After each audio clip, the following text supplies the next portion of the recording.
Bapa Surgawi, pada pagi hari ini, ketika Engkau melihat setiap kami anak-anak-Mu berkumpul beribadah di hadapan-Mu, biarkanlah Engkau juga boleh melihat akan kerinduan kami untuk bisa mendengar akan kebenaran daripada firman-Mu. Saat ini tolong setiap kami, pribadi lepas pribadi, berikan kami kerinduan dan berikan kami juga untuk boleh taat kepada kebenaran firman Tuhan yang boleh disampaikan pada pagi hari ini. Dan kami berdoa ya Bapa, mungkin ada di antara kami yang belum siap mendengarkan akan firman Tuhan. Biarkanlah oleh anugerah-Mu saat ini Roh-Mu boleh bekerja, sehingga kami juga boleh dipersiapkan untuk mengambil bagian atas pekerjaan Tuhan di tengah-tengah dunia ini, sebagai anak-anak Tuhan yang memberi diri untuk bisa mengerjakan pekerjaan Tuhan, sebagai tanda, sebagai waktu ketundukan hati kami, dan juga kerelaan hati kami untuk belajar mengasihi Tuhan lewat kebenaran firman Tuhan yang disampaikan. Ini doa kami berdoa hanya di dalam nama Tuhan Yesus Kristus. Berbicaralah kepada setiap kami. Amin. Silakan duduk Bapak Ibu Saudara.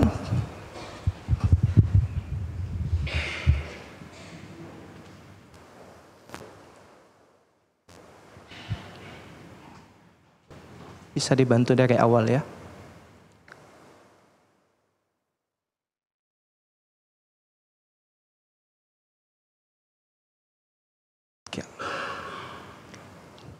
Bapak Ibu Saudara yang terkasih, hari ini kita masuk di bulan Agustus, dan biasanya bulan Agustus ini identik dengan perayaan kemerdekaan kita, 17 Agustus tahun 45 katanya.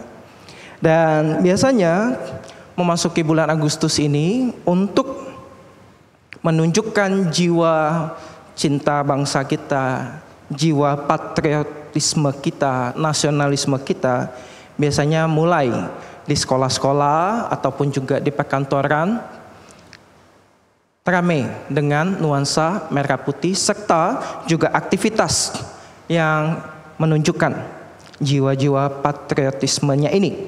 Dan bahkan juga di gang-gang biasanya juga mulai dihiasi begitu kan ya, gapuranya mulai dicat ulang, kemudian dipasangi hiasan-hiasan yang lain. Tapi 17 Agustus ini membawa saya kepada satu cerita atau pengalaman yang saya rasa cukup berkesan buat saya ketika saya memasuki sekolah dasar. Ketika mulai berseragam merah putih. Pasti sebagian besar di antara kita pernah melewati masa sekolah, terutama berseragam merah dan putih. Mungkin buat angkatan-angkatan perintis, pakaiannya tidak merah putih begitu ya, masih pakaian yang seragam-seragam dari sekolah Belanda ataupun juga sekolah-sekolah Tionghoa yang lainnya. Tapi sebagian besar di antara kita pasti pernah menggunakan seragam merah putih. Dan saya teringat kepada satu momen di mana saya begitu antusias ketika masuk ke sekolah dasar pakai baju merah putih dan kemudian dibariskan. Pada saat itu nggak ngerti sama sekali. Baru-baru masuk sekolah begitu kan ya. Kenapa kok harus berbaris? Kenapa kok berdirinya harus yang pendek depan, yang paling tinggi baru di belakang, supaya kelihatan dan supaya lebih rapi. Oh, ternyata itu namanya upacara. Di awal-awal saya masuk sekolah, saya antusias sekali untuk upacara. Pokoknya setiap kali hari Senin, seingat saya waktu zaman saya sekolah itu upacaranya hanya di hari Senin. Datang itu sudah harus datang dengan rapi dan datang juga pagi-pagi karena pengen mempersiapkan diri. Tapi lama-kelamaan Bapak Ibu Saudara, kok saya mengingat-ingat gitu ya. Upacara itu bukan satu momen, satu peristiwa yang berkesan baik buat saya. Terutama ketika SMP. SMP pakaiannya sudah putih biru dan setiap kali upacara saya bersekolah di sekolah swasta. Dan sekolah swasta ini atributnya banyak banget. Ada lencananya, lencana sekolah, kemudian harus ada namanya, kemudian dasinya, topinya, dan lain-lain peralatan yang lainnya. Sehingga setiap kali upacara, biasanya guru-guru itu meminta ketua kelasnya untuk Ayo, siapa yang tidak lengkap, barisannya dikhususkan. Siapa yang nggak bawa topi, khususnya. Nanti selesai upacara, menghadap ke bendera, kemudian berdiri di sana untuk waktu 1 jam pelajaran. Wah, rasa-rasanya seingat saya waktu SMP saya sering banget kelupaan lencana. Karena lencana zaman dulu itu pakai peniti begitu ya. Setiap kali dicuci mesti dilepas, cuci lepas, pasang lagi begitu. Sering kali kelupaan itu, dan sering kali setiap kali upacara pasti ada saja yang tertinggal. Dan pasti kayaknya barisan khusus itu jadi tempat yang sudah dipatok begitu ya. Oh, yang namanya Harry itu di sini. Karena minggu ini nanti lencana, minggu depan nanti apa, minggu depan lagi apa lagi. Selalu ada aja alasan untuk berada di barisan khusus tersebut. Sehingga upacara itu jadi sesuatu yang tidak menyenangkan. Saya coba-coba cari tahu upacara itu sebenarnya apa sih. Oh, upacara itu ternyata adalah momen waktu bagi kita untuk mengingat kembali perjuangan bangsa ini untuk memperoleh kemerdekaannya, dan kemudian ikut mengambil bagian meneruskan kembali kemerdekaan yang telah diraih itu. Jadi upacara sebenarnya punya pengertian yang sangat baik, punya tujuan yang sangat baik. Tapi entah mengapa SD, SMP, kemudian SMA, tambah-tambah lagi. Kemarin sempat sharing dengan tim hamba Tuhan, iya, kalau upacara tuh pasti ada aja yang pingsan. Pasti ada aja yang dibawa, digotong keluar dari barisan karena pingsan. Jadi saya mulai bertanya-tanya, sesuatu yang sebenarnya baik, sesuatu yang menjadi wadah untuk menunjukkan betapa kita itu mencintai negara kita, meneruskan perjuangan yang sudah ada ini lewat mengikuti upacara, hadir di sana, itu jadi sesuatu hal yang tidak menyenangkan. Terutama mungkin buat kita juga sekarang ini melihat kondisi bangsa kita. Kita melihat, waduh, bangsa kita kok makin hari seperti ini dan seperti itu. Bahkan kalau kita ngomongin pajak begitu kan ya, sebagai wujud bagian kita untuk ikut berkontribusi buat membangun bangsa ini. Kok rasa-rasanya dari sesuatu yang kita cintai untuk kita dukung, berasa makin lama makin terpaksa. Kita bayar pajak, kita sisihkan uang kita sudah mati-matian atur keuangan kita. Ternyata ada oknum-oknum yang pakai uang pajak itu untuk kepentingan diri sendiri. Rasanya tambah berat untuk mengeluarkan uang yang seharusnya untuk mengasihi bangsa kita ini untuk bayar pajak. Karena kita takut, kita khawatir, wah uangnya nanti dipakai buat oknum-oknum tertentu. Sumbangsi saya nggak seberapa, kayaknya saya dari 1/sekian ratus juta orang di bangsa ini, apalah kontribusi saya. Bapak Ibu Saudara, mengasihi bangsa kita makin hari ternyata semakin tidak mudah. Namun hari ini kita dibawa untuk mendalami satu tema, bagaimana mengasihi bangsa kita sebagai wujud persembahan kita kepada Allah. Kita akan membaca di dalam Roma pasal yang ke-13, ayatnya yang pertama. Kita akan baca 1 sampai ke-7 untuk punya konteksnya, tapi Bapak Ibu cukup baca di rumah saja. Pagi hari ini saya akan bacakan di ayat yang pertama saja. Tiap-tiap orang harus takluk kepada pemerintah yang di atasnya. Sebab tidak ada pemerintah yang tidak berasal dari Allah. Dan pemerintah-pemerintah yang ada ditetapkan oleh Allah. Bapak Ibu Saudara, ketika Paulus menuliskan ini, ada beberapa hal yang ditekankan. Kalau dari bahasa aslinya kita melihat kata takluk itu berarti menundukkan diri. Tetapi menundukkan diri ini bukan karena terpaksa, bukan karena nggak ada pilihan, bukan karena terjajah, bukan. Tetapi dalam bahasa aslinya dikatakan dalam tatanan, dalam keteraturan, sebagaimana mestinya ada otoritas, ada tatanannya di sana, bukan karena penjajahan atau penindasan. Kemudian dikatakan bahwa tidak ada pemerintahan yang tidak berasal daripada Allah. Dari sini kita melihat baik pemerintah yang memelihara rakyatnya, mensejahterakan rakyatnya, maupun pemerintah yang nyebelin, pemerintah yang mungkin menekan, pemerintah yang mungkin katanya menjolimi rakyatnya, atau pemerintah yang tiap waktu pajaknya naik. Pemerintah seperti apapun, Paulus katakan semuanya berasal dari Allah. Bagaimana mungkin, saudara? Tapi inilah yang dikatakan sebagai ketetapan daripada Allah itu sendiri. Kita yang manusia ini melihat hanya sebatas apa yang mampu kita lihat. Tetapi Allah yang menetapkan, Allah yang memegang kendali atas dunia ini, di dalam kemahatauannya, Dia menetapkan, Dia menata, di dalam keilahiannya, Dia menyusun itu semua karena Dia tahu dari awal hingga akhir. Karena Dia tahu, dan bukan hanya sekedar tahu, tetapi Dia juga yang pegang kendali.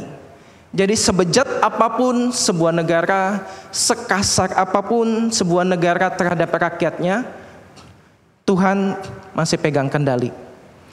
Dan Bapak Ibu Saudara yang terkasih, John Calvin mengatakan, karena dunia ini penuh dengan kekacauan dan kebuasan, Allah telah menetapkan otoritas sipil sebagai obat, sebagai curing, penyembuh, untuk mempertahankan tatanan, untuk melestarikan kesopanan dan ketertiban, dan untuk memelihara kedamaian umum. Jadi di dalam ketidaktahuan kita, di dalam keterbatasan kita untuk melihat rancangan Tuhan, John Calvin dengan tegas mengatakan bahwa segala sesuatunya itu dijadikan Tuhan, dan oleh Tuhan itu diatur sedemikian rupa, meskipun kita masih dapat melihat kekurangan-kekurangannya. Tetapi ini bukan kekurangan dari tatanan ilahi, bukan kekurangan dari bagaimana Allah yang memimpin bangsa tersebut.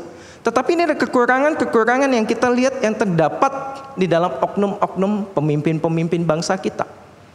Kekurangan-kekurangan akibat dari konsekuensi manusia yang telah jatuh ke dalam dosa. Tetapi ini tidak mempengaruhi bagaimana Allah memegang kendali atas dunia ini atau atas pemerintah-pemerintah yang ada di dunia ini. Bahkan dikatakan hati tiap-tiap raja ada di dalam tangan kendalinya Allah. Dan memperingati bulan-bulan di mana kita akan mencoba merayakan, memaknai kemerdekaan daripada bangsa kita, maka istilah Pax ini, kalau Bapak Ibu ingat tahun lalu juga sempat saya sharingkan istilah damai, begitu ya. Jadi Pax Romana, damai yang dihadirkan oleh Romawi dalam konteks firman Tuhan tahun yang lalu. Tapi tahun ini saya juga rindu untuk juga membagikannya kepada Bapak Ibu Saudara dengan akronim Pax ini, yakni damai. Jadi sebuah negara itu merdeka karena ingin mengupayakan kedamaian dan kesejahteraan daripada bangsanya atau negaranya. Pada bagian pertama saya ajak kita masuk untuk melihat bahwa pemerintahan yang ada, entah di dalam semua keterbatasannya, itu adalah semuanya di bawah kedaulatan atau kendali daripada Allah. Sebab tidak ada pemerintah yang tidak berasal daripada Allah. Jadi dari sini kita melihat bahwa baik buruknya bangsa kita, lebih kurangnya bangsa kita, semua keterbatasan, semua kekurangan, semua kekacauan-kekacauan yang ada, itu semua tetap berada di dalam kendalinya Tuhan. Kenapa? Karena pemerintahan yang ada adalah salah satu bentuk wujud alat providensia Allah, pemeliharaan Allah bagi tatanan dunia yang rusak oleh karena dosa ini. Calvin sekali lagi mengatakan di institut yang keempat, dia mengatakan Allah memakai pemerintah untuk melaksanakan keadilannya di dunia dan sebagai perpanjangan tangan common grace-nya, anugerah umumnya. Karena kalau kita baca konteks di ayat-ayat selanjutnya, ayat 4 sampai ke ayat yang kelima di Roma 13, kita akan menemukan Paulus juga menegaskan, kalau kamu kedapatan salah, kalau kamu kedapatan melanggar hukum, maka pemerintah itu, negara dipakai Tuhan untuk jadi alat untuk menghukum. Sehingga kita punya hukum di bangsa kita ini. Meskipun kita tahu ada banyak berita-berita tentang bagaimana hukum itu juga dipakai untuk justru menekan masyarakat atau rakyatnya. Tapi sekali lagi kita melihat bahwa segala sesuatu di dalam kekacauan-kekacauan yang kita lihat di berita-berita itu semuanya ada di dalam kedaulatan daripada Allah. Tujuannya apa? Tujuannya tidak lain tidak bukan adalah untuk menghadirkan kedamaian itu sendiri atau pax itu sendiri. Sehingga bagian kedua kita dapat melihat bahwa Allah melalui pemerintah atau otoritas yang kita miliki saat ini itu ingin menghadirkan rasa aman, baik secara spiritual maupun juga secara sosial. Keamanan sejati memang tidak hanya dari sistem manusia saja, tetapi dari keyakinan bahwa Allah yang memegang kendali atas semuanya. Aksi Sproul mengatakan keamanan sejati tidak datang dari pemerintahan yang kuat, tetapi dari keyakinan bahwa pemerintah itu sendiri berada di bawah otoritas Tuhan yang Maha Kuasa. Jadi bukan tentang perekonomian kita yang tinggi, yang pertumbuhannya bagus, yang angka kemiskinannya turun, bukan tentang keamanan militernya yang kuat. Kita punya pesawat tempur jet berapa, kita punya tank berapa, kita punya senjata pertahanan dari serangan berapa banyak dan segala macam, bukan. Tetapi aksi Sproul katakan ini tentang keyakinan kita bahwa pemerintahan itu seburuk apapun, sekacau apapun, tetap berada di bawah otoritas Allah yang Maha Kuasa. Sehingga Bapak Ibu Saudara dengan menyadari bahwa tidak ada pemerintahan yang sempurna di dunia ini, baik itu Amerika sebagai negara adik kuasa dan segalanya, itu juga bukan sebuah negara yang cukup sempurna untuk menghadirkan kedamaian bagi rakyatnya atau bangsanya. Justru kehadiran damai ini harus kita upayakan bersama-sama. Kesejahteraannya ini harus kita upayakan bersama-sama. Bukankah Tuhan berkata, ya doakanlah kesejahteraan kota di mana engkau aku buang. Doakanlah, upayakanlah. Dan dari sini kita masuk ke bagian yang ketiga, yakni kita mengekspresikan kasih yang aktif kepada bangsa kita. Kalau kita melihat konteks di ayat 10, dikatakan kasih tidak berbuat jahat terhadap sesama manusia, karena itu kasih adalah kegenapan daripada hukum Taurat, penyempurnaan dari hukum Taurat.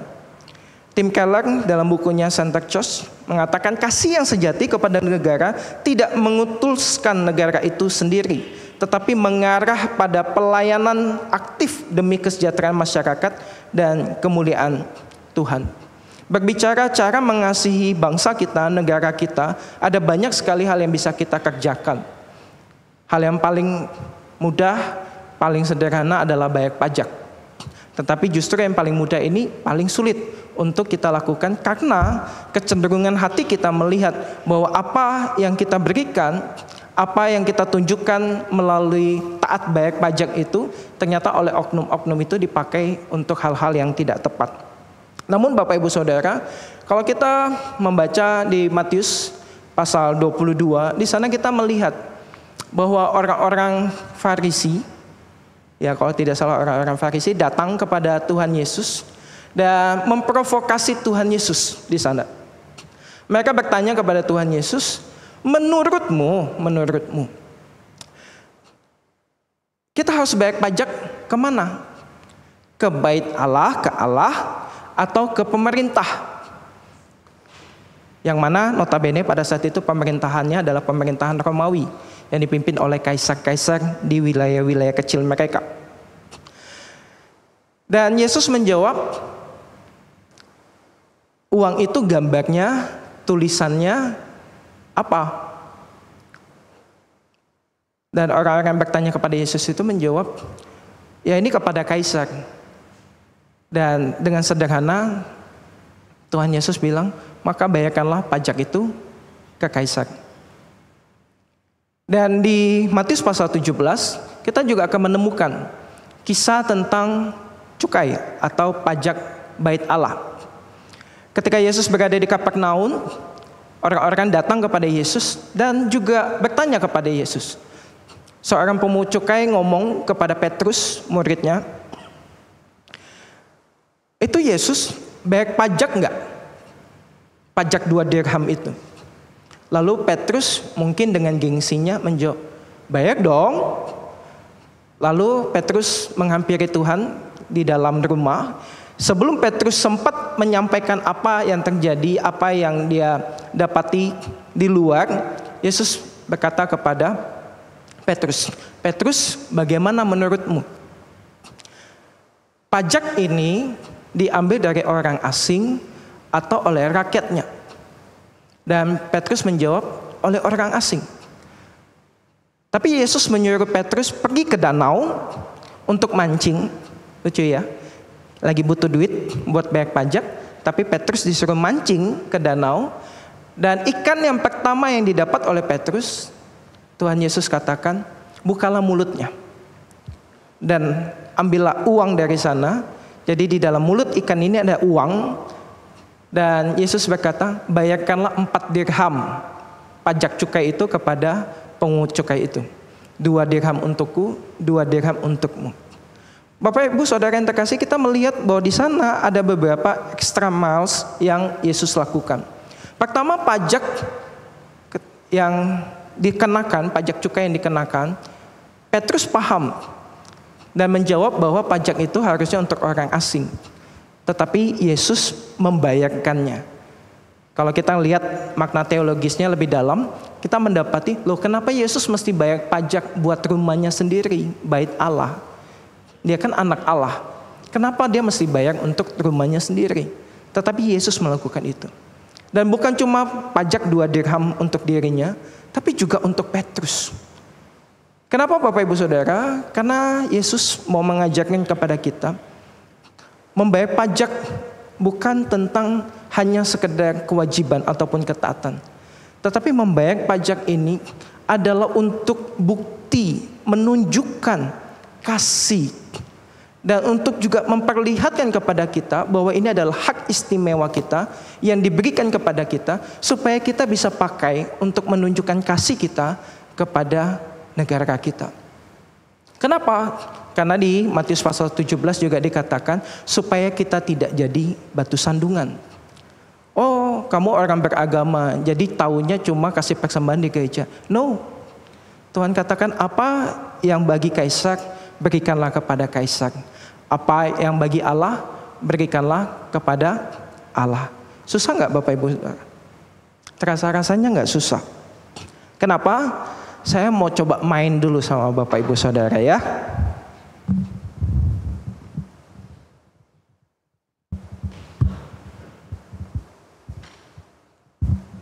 Boleh tolong di next slide-nya.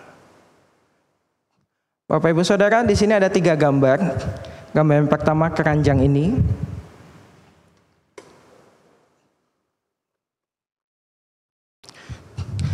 Kalau keranjang ini, ibu-ibu pasti paham betul ya. Identik dengan urusan rumah tangga atau urusan domestik.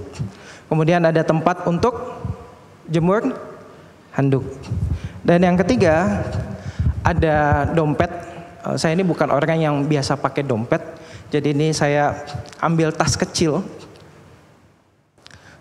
Tas kecil ini Bapak Ibu Saudara biasanya isinya tentu kalau dompet itu isinya apa? Kartu-kartu dan uang. Ada yang dompetnya tidak berisi uang atau tidak perlu diisi oleh uang. Dompet saya kosong, boleh tolong diisi. Tapi Bapak Ibu Saudara begini.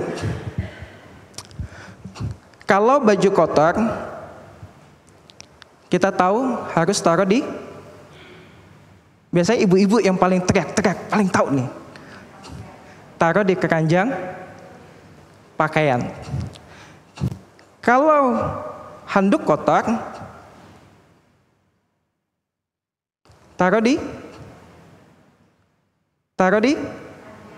Oke, ternyata paginya sudah cukup konsentrasi ya. Jadi baik handuk kotor maupun pakaian kotor itu harusnya di keranjang. Handuk yang dipakai dijemur kembali supaya kering, supaya bisa dipakai sekali lagi, bukan sebulan lagi. Betul ya? Sekali lagi. Boleh dipakai sekali, 2 kali, keringin, pakai lagi. Tapi tidak untuk 1 bulan pakai lagi. Kemudian, Bapak Ibu Saudara, kalau dompet, puji Tuhan ada isinya. Kalau ada di lantai,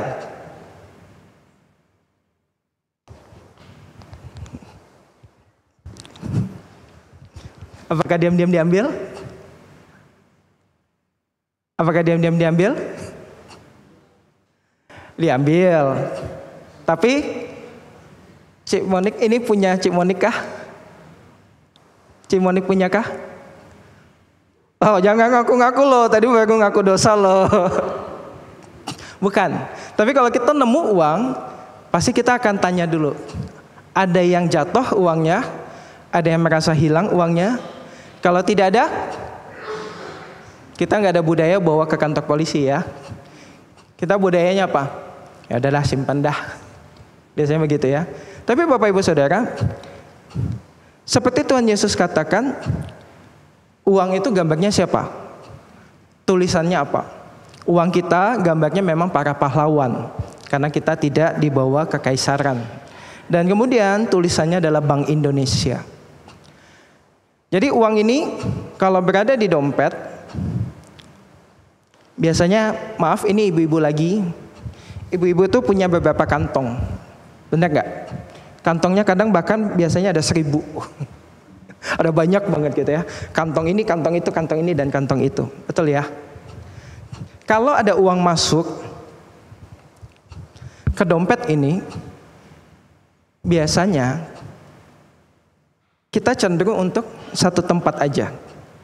Kita lupa bahwa apa yang Tuhan beri kepada kita itu sudah ada tempatnya, bukan? Tadi puji Tuhan, semuanya dengan sangat mudah bisa membedakan. Kalau pakaian kotor, harusnya di keranjang pakaian kotor. Kalau handuk habis pakai, harusnya dijemur. Bapak-bapak, adik-adik, anak-anak, ingat ya, habis pakai handuk dijemur di tempat jemuran, bukan digantung di belakang pintu, apalagi tergeletak di lantai, nanti dijawab mamanya. Ya, kita tahu membedakan mana yang benar, mana yang tidak. Itu adalah hasil hikmat yang diberikan oleh Allah kepada diri kita, terutama sebagai orang percaya yang memahami betul bahwa setiap berkat yang berasal daripada Tuhan itu Tuhan berikan kepada kita, dan Tuhan berikan kita hak untuk mengatur semua keuangan itu. Betul ya? 10% buat istri jajan di Shopee, 10% buat belanja makanan bulanan, 10% tabung. Anak-anak sekarang mungkin saham, investasi, dan segala macam. 30% buat bantu keluarga, mungkin orang tua, mungkin ada yang sekolah, keponakannya atau cucunya atau yang lain-lainnya. 10%? 10%? 10% Bapak Ibu yang atur. Buat Tuhan, buat persembahan, buat perpuluhan. Dan juga ada bagian kita sebagai warga negara yang baik, juga ada bagian untuk membayar pajak. Ada banyak kantong-kantongnya. Kita diberikan hak istimewa untuk mengaturnya. Kalau Bapak Ibu, saudara terkasih nggak ngasih perpuluhan, didatengin sama Musa, Woi, bayar, ketokin satu-satu. Kamu belum bayar nih. Oh, nanti kamu kalau datang ke gereja nggak boleh lewat lift ya, karena nggak kasih perpuluhan. Ini bercanda ya Bapak Ibu Saudara ya. Enggak. Bapak Ibu Saudara yang nggak punya NPWP, dicari polisi, diketok-ketok rumahnya. Sejauh ini tidak. Tidak ada kewajiban, tidak ada paksaan. Tetapi Tuhan berikan kita pilihan untuk mengambil bagian, membangun bangsa kita dengan ikut taat bayar pajak, dengan ikut semua peraturan lalu lintas, dengan ikut ngambil bagian, berperan aktif di tengah-tengah masyarakat kita dengan peran kita masing-masing. Entah kita pekerja, entah kita karyawan, entah apapun peran kita. Ikut mengambil bagian, menghadirkan kedamaian itu, Pax itu. Kalau Pax Romana adalah cara Kaisar Romawi untuk menghadirkan kedamaian dengan cara militer, dengan cara yang keras, dengan cara menjajah, dengan cara menunjukkan kekuatan militernya. Tetapi Tuhan lewat kita, anak-anak Tuhan di tempat ini, Tuhan mau kita ambil bagian jadi tentara-tentara surgawi yang menghadirkan Pax Christi itu, yakni kedamaian daripada Kristus yang ditunjukkan lewat kasih Tuhan yang mati di atas kayu salib buat kita semua, yang memenangkan peperangan itu dengan anugerah yang Tuhan tunjukkan karena Tuhan sudah mati buat kita semua. Sehingga setiap kita diberikan potensi untuk memahami mana yang benar, mana yang salah, dan terutama diberikan ketundukan hati untuk aktif, taat, mengasihi Tuhan lewat otoritas yang Tuhan telah berikan. Meskipun kita tahu bahwa otoritas kita ini cacat, bahwa otoritas kita ini ada kacaunya. Iya benar Bapak Ibu Saudara. Tapi balik tadi, ini bukan tentang kuatnya sebuah negara, bukan tentang sejahteranya sebuah negara, tetapi ini tentang siapa yang ada di atas otoritas itu, yakni Tuhan kita yang berdaulat. Sehingga dengan pemahaman bahwa segala sesuatu adalah untuk Tuhan, maka ketundukan hati kita untuk taat berlalu lintas, untuk aktif di dalam masyarakat, untuk memberikan diri, bayar pajak tepat waktu dan sesuai, nggak ganda-ganda buku pembukuannya, nggak diatur-atur angkanya. Itu adalah karena motivasi yang sudah dimurnikan oleh Allah, yang tahu bahwa ini aku lakukan untuk Tuhan. Ini aku kerjakan untuk Tuhan, sebagai hak istimewa kita untuk mengasihi Tuhan. Jadi seburuk-buruk apapun bangsa kita, Tuhan sudah tempatkan kita di tengah-tengahnya.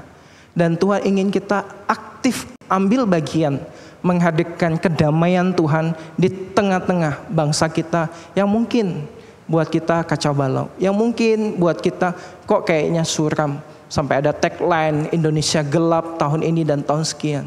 Mari Bapak Ibu Saudara, di tengah-tengah kekacauan, di tengah-tengah kegelapan yang ada, kita melihat bahwa Tuhan yang sudah mengaturnya, bahwa semua otoritas itu diberikan oleh Tuhan dalam tatanannya Tuhan. Semuanya under control, semuanya dalam kendali Tuhan. Dan kita yang sudah diberikan hikmat untuk membedakan, mari kita tunjukkan bahwa kita ini adalah prajurit-prajurit Tuhan yang dipakai Tuhan untuk menghadirkan kedamaian di tempat di mana kita berada. Nggak usah jauh-jauh, di otoritas yang paling dekat dengan kita. Ada di mana? Di rumah kita sendiri. Otoritas papa mama kita, otoritas kepala keluarga kita. Lalu masuk RT, RW. Jangan sampai nanti ada yang lapar, wah jemaat iuran lingkungannya udah 1 tahun nunggak. Wah, nggak pernah ikut rapat RT. Wah, rumahnya paling banyak nimbun sampah di depan. Wah, mari kita jadi jemaat yang jadi berkat, bukan yang jadi batu sandungan.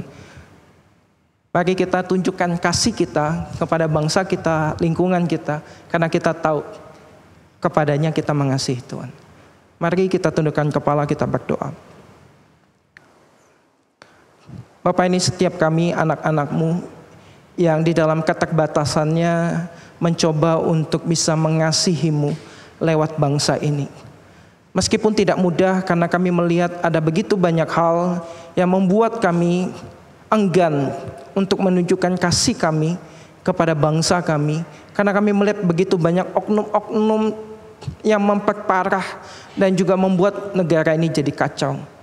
Tetapi Tuhan berikan kami hak istimewa, privilege untuk bisa mengasihi di tengah-tengah kekacauan-kekacauan yang ada ini. Biar kami boleh jadi prajurit-prajurit Tuhan yang menghadirkan kedamaian, kesejahteraan, bukan dengan cara yang kasar, bukan dengan cara yang menekan, bukan dengan cara yang agresif, tetapi jadi prajurit-prajurit Tuhan yang aktif menunjukkan kasih, yang aktif untuk juga bisa mengerjakan apa yang Tuhan sudah percayakan kepada kami untuk kami tunjukkan kepada bangsa kami sendiri.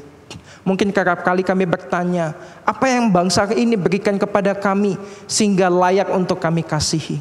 Tetapi hari ini Engkau berkata, jangan tanya apa yang negara berikan kepadamu, tapi tanya kepada dirimu, apa yang bisa Engkau berikan buat negara ini, sehingga kehadiran damai daripada Kristus itu boleh hadir di tengah-tengah akan bangsa Indonesia ini. Ini doa kami ya Bapa, pakai kami sebagai anak-anak Tuhan yang aktif menunjukkan kasih kepada bangsa ini sebagai wujud daripada penyembahan kami, wujud kasih kami kepada Allah kami. Ini doa kami di dalam nama Tuhan Yesus Kristus. Kami berdoa. Amin.